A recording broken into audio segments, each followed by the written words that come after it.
Bom dia, mais uma Mamãe com Cristo iniciando. Hoje, dia 21 de julho, quarta-feira. Mais um tema para hoje nós fazemos a nossa reflexão. O tema de hoje é No Domínio das Provas, que foi publicado no Livro da Esperança, editora Comunhão Espírita Cristã, capítulo 20. E é baseado no Evangelho de Mateus, capítulo 18, versículo 7. Ai do mundo por causa dos escândalos, pois há necessidade de virem os escândalos. Contudo, ai daquele homem por meio do qual vierem os escândalos. Vamos fazer uma reflexão aqui, vamos ler a mensagem e depois comentar um pouquinho. Vamos lá. Imaginemos um pai que, a pretexto de amor, decidisse furtar um filho querido de toda a relação com os reveses do mundo. Tem gente que gosta de botar o filho numa bolha, né? Semelhante rebento de tal devoção afetiva seria mantido em sistema de exceção. Para evitar acidentes climáticos inevitáveis, descansaria exclusivamente na estufa durante a fase de berço. E posto a cavaleiro de perigos e vicissitudes, mal terminada a infância, encerrar-se-ia numa cidadela inexpugnável, onde somente prevalecesse a ternura paterna a empolgá-lo de mimos. Não frequentaria qualquer educandário, a fim de não aturar professores austeros ou sofrer a influência de colegas que não lhe respirassem o mesmo nível. Alfabetizado, assim, no reduto doméstico, apreciaria unicamente os assuntos e heróis de ficção que o genitor lhe escolhesse. E isolar-se-ia de todo o contato humano, para não arrostar problemas, e desconheceria todo o noticiário ambiente para não recolher informações que lhe desfigurassem a suavidade interior. Candura inviolável e ignorância completa. Santa inocência e inaptidão absoluta. Chega, porém, o dia em que o genitor, naturalmente vinculado a interesses outros, se ausenta compulsório do lar, e, tangido pela necessidade, o moço é obrigado a entrar na corrente da vida comum. Homem feito sofre conflito de readaptação que lhe rasga a carne e a alma, para que se lhe recupere o tempo perdido, e o filho acaba exegando insânia e crueldade onde o pai supunha cultivar a preservação e carinho. A imagem ilustra claramente a necessidade da encarnação e da reencarnação do espírito nos mundos inumeráveis de imensidade cósmica, de maneira que se lhe apurem as qualidades e se lhe institua a responsabilidade na consciência. Dificuldades e lutas semelham materiais didáticos na escola ou andaimes na construção. Amealhada a cultura ou levantando o edifício, desaparecem um e outros. Abençoemos, pois, as disciplinas e as provas com que a infinita sabedoria nos acrisolam as forças, enrijando-nos o caráter. Ingenuidade predicado, encantador na personalidade, mas se o trabalho não a transfigura em tesouro de experiência laboriosamente adquirido, não passará de flor preciosa a confundir-se no pó da terra ao primeiro golpe de vento. Eu estava aqui lendo, estava lembrando de um fato que aconteceu no Lar Espírita Francisco de Assis, na nossa instituição. Uma das nossas evangelizadoras, uma pessoa muito preocupada com os jovens, com as nossas crianças, né? Fez uma aula de evangelização, nós estamos fazendo aulas online de evangelização, e aí ela discutiu o tema sobre a violência no mundo com as crianças. E a criança faltou nesse dia, não participou, e aí a mãe depois tinha, eu acho, uma atividade, e a mãe questionou a evangelizadora sobre a questão, qual era o tema, ela falou sobre a questão da violência. E a mãe ficou estarrecida, porque a criança, que já tem 8 ou mais anos, não sabia o que era violência, e que ela não permitia que a criança participasse de nada que se falasse sobre violência. Orientação evangélica sobre violência. para as crianças não praticarem violência, aprenderem a lidar quando os outros falam, vêm com violência. A mãe tirou a criança da evangelização por esse motivo. E eu lendo essa mensagem, eu lembrei disso. Tem gente que quer criar o filho numa bolha, que não permitem que os filhos vivenciem as realidades. Eu escuto algumas pessoas dizerem, porque eu sofri na vida, eu passei por certas coisas, eu não quero que meu filho passe. Mas o sofrer, o passar por certas coisas, por certas experiências, é que fez você ser quem era. Quando a gente exclui os nossos filhos de algumas vivências, eu não quero que meu filho sofra, é claro, mas eu tenho que educá-lo, ele tem que ter contato com o mundo. É no atrito que a pedra vai sendo polida. Se eu não permitir que o meu filho vivencie as situações, se eu criá-lo de tal maneira que ele não tenha que tomar decisões, que não tenha que resolver problemas mais difíceis, ele vai chegar à idade de adulto despreparado. E eu vi uma vez uns especialistas falando sobre a questão do emprego.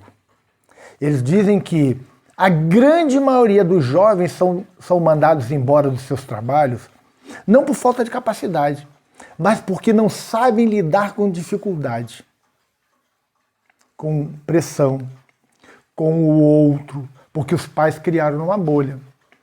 Educação positiva. Eu tenho visto aí muito em voga. Toda educação é positiva.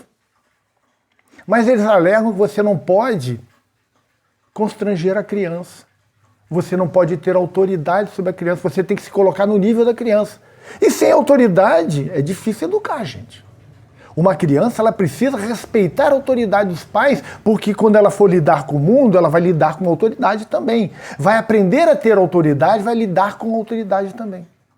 E essas pessoas que trabalham contra o Evangelho de Jesus, porque é um fato, estão despreparando as nossas crianças, achando que estão fazendo uma grande coisa, porque não têm capacidade de fazer uma reflexão profunda. E aí recebem essas teorias modernas, que são absurdas, que são para destruir a família, porque uma família onde não existe autoridade dos pais é uma família fadada à destruição. Nós temos que ter autoridade sobre os nossos filhos, até que eles sejam donos dos seus próprios narizes.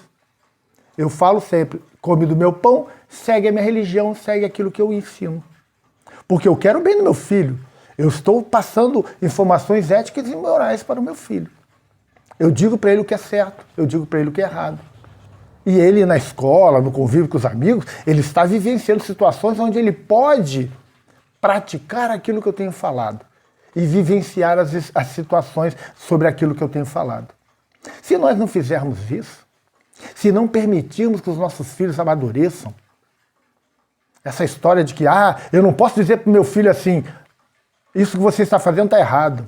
Eu tenho que dizer, será que uma situação tal não seria mais agradável? Não seria... Gente, apontar erro com educação não é nada demais.